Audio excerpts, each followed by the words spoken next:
You ever wonder why you're not where you know you should be? Not where you feel in your bones you were meant to be? It ain't talent. It's not luck. It's not even time.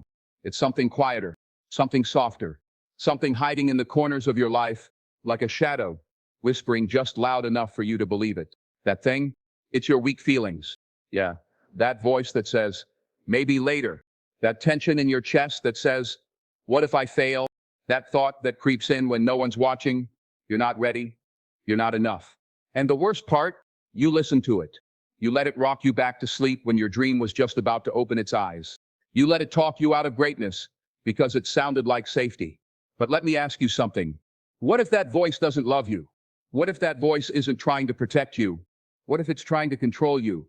See, most people don't need to be defeated by the world. They're already defeated by the voice in their own head.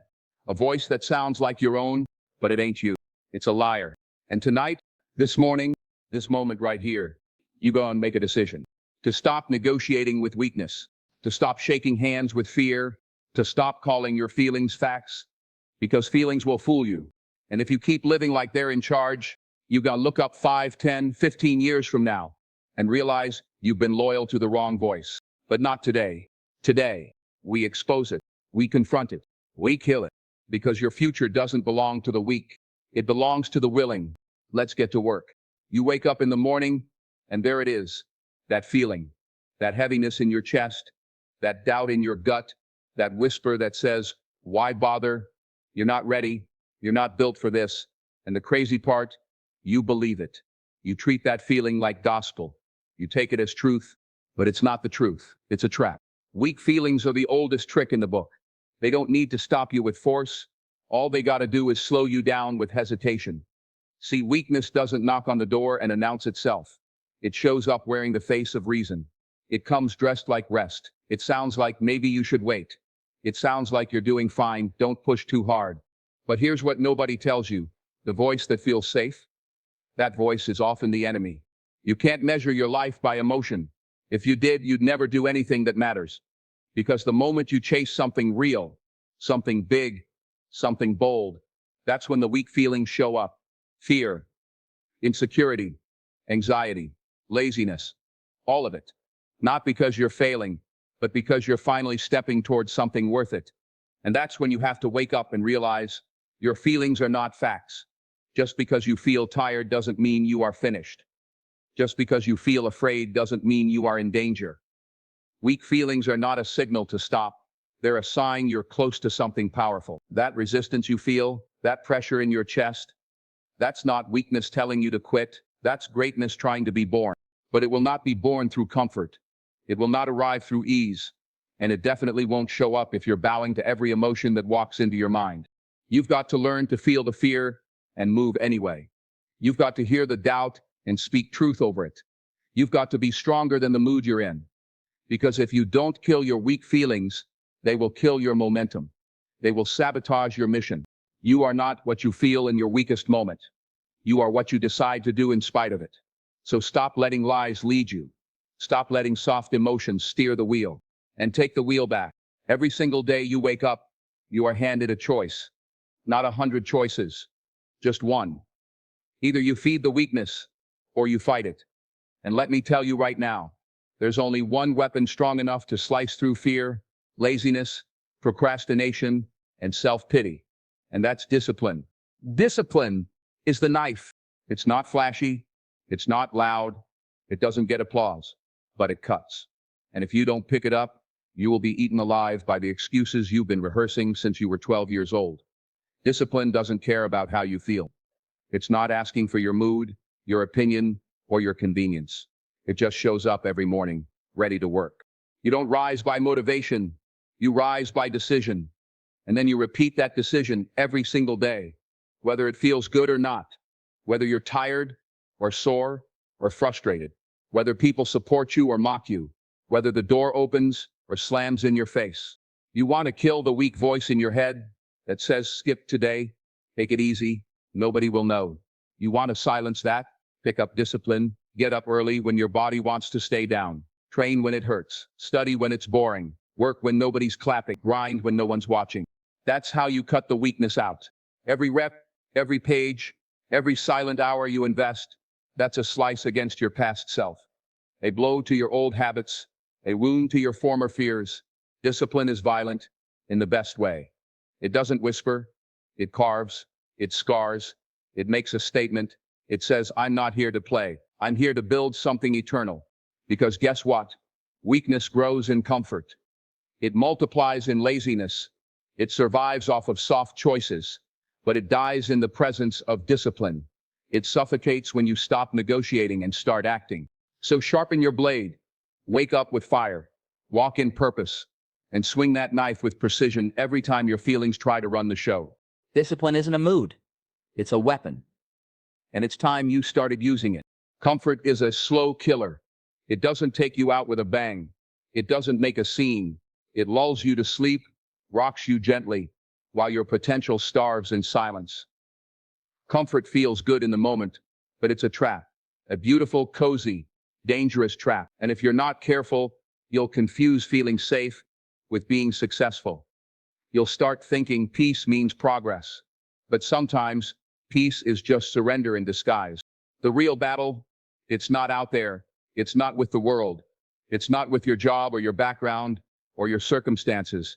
The real fight is the one happening between your ears, in your mind, in your chest, in the quiet moments when no one else is around, and you hear that voice say, take it easy, you've done enough, just coast for a while. That voice is the enemy. Comfort wants to keep you exactly where you are. Not because you're winning, but because you're not dangerous there. Because you're no threat to average, no threat to fear, no threat to the life you were never meant to settle for. Comfort is the silent agreement between you and weakness that says, let's not push, let's not hurt, let's not grow.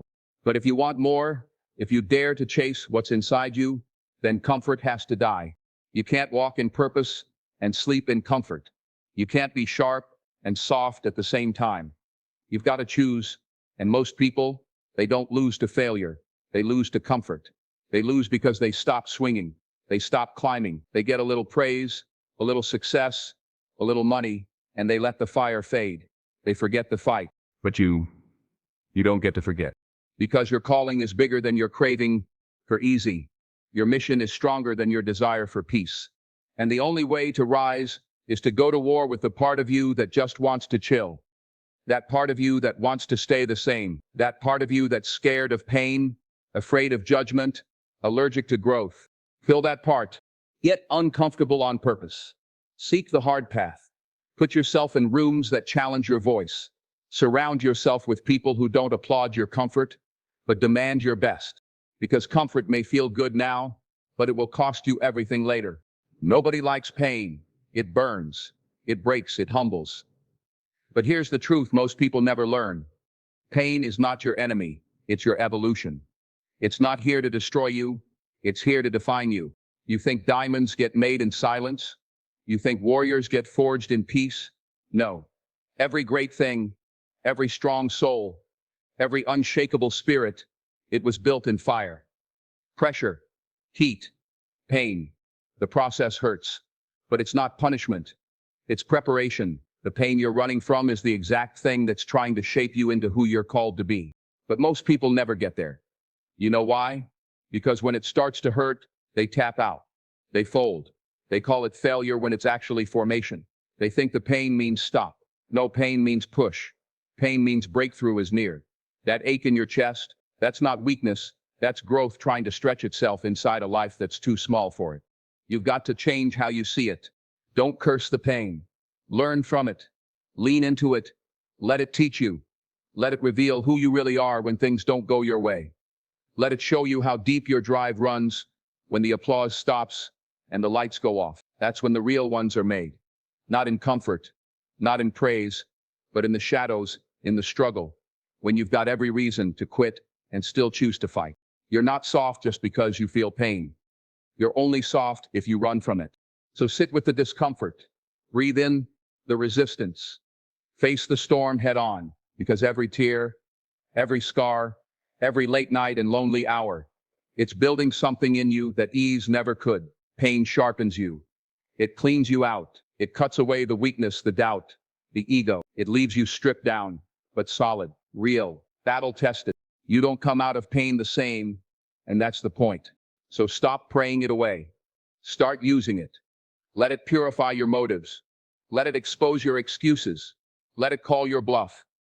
Because when the fire clears and the smoke fades and you're still standing, you'll know the pain didn't destroy you. It delivered you. Your mission is bigger than your emotions. That simple truth can carry you through the toughest moments of your life. Emotions come and go, they rise and fall like waves. One day you feel confident, the next you might feel uncertain. One moment you're inspired, the next you feel empty or overwhelmed. That's the nature of feelings. But your mission, your purpose, your calling is not tied to temporary emotions. It is something deeper, something more solid, something that demands you rise even when your heart feels heavy. If you live your life guided only by emotions, you'll quit when things get hard. You'll walk away when the fire gets too hot. But if you understand that your mission is greater than how you feel in any single moment, then you'll push forward even when it hurts. You'll take the next step even when the path isn't clear. Because you know that what you're doing matters, not just for you, but for others. It matters for the people who believe in you, the ones who are counting on you, and the ones who will one day look to your life as proof that perseverance works. There will be days when you don't feel like showing up, days when your mind is tired, your spirit is weary, and your body says rest. But in those moments, remember why you started. Remember the dream that kept you up at night, the fire that once burned in your chest. That mission hasn't gone anywhere. It's just waiting on you to return to it, to recommit to it, even if you do so with tears in your eyes or a lump in your throat. You weren't made to give up. You weren't made to be ruled by fear, sadness, or doubt. Those are all human emotions. Yes, but you are something greater. You are purpose wrapped in flesh. Your mission is to rise, to build, to serve, to lead. And that doesn't stop just because your feelings took a turn. So the next time your emotions try to tell you to quit, remind yourself, this isn't about how I feel right now. This is about what I'm building for the future. The mission is the anchor. Let it ground you. Let it steady your hands and clear your mind, because your mission is bigger, always bigger than your emotions. So stand up, even when it hurts. Push forward, even when you're tired. Speak life into your purpose, even when doubt is screaming in your ear. You were not put here to be swayed by every emotion. You were built to fulfill a mission that matters. Feelings are temporary, but legacy is eternal. Your mission is not waiting for perfect emotions. It's waiting for your unwavering commitment. Don't let how you feel rob you of what you're called to do. Rise above it, lead through it, because the world doesn't need another person ruled by their feelings. It needs someone relentless, someone unshakable, someone like you. Finish what you started. Fulfill the mission. Let your life speak louder than your emotions ever could.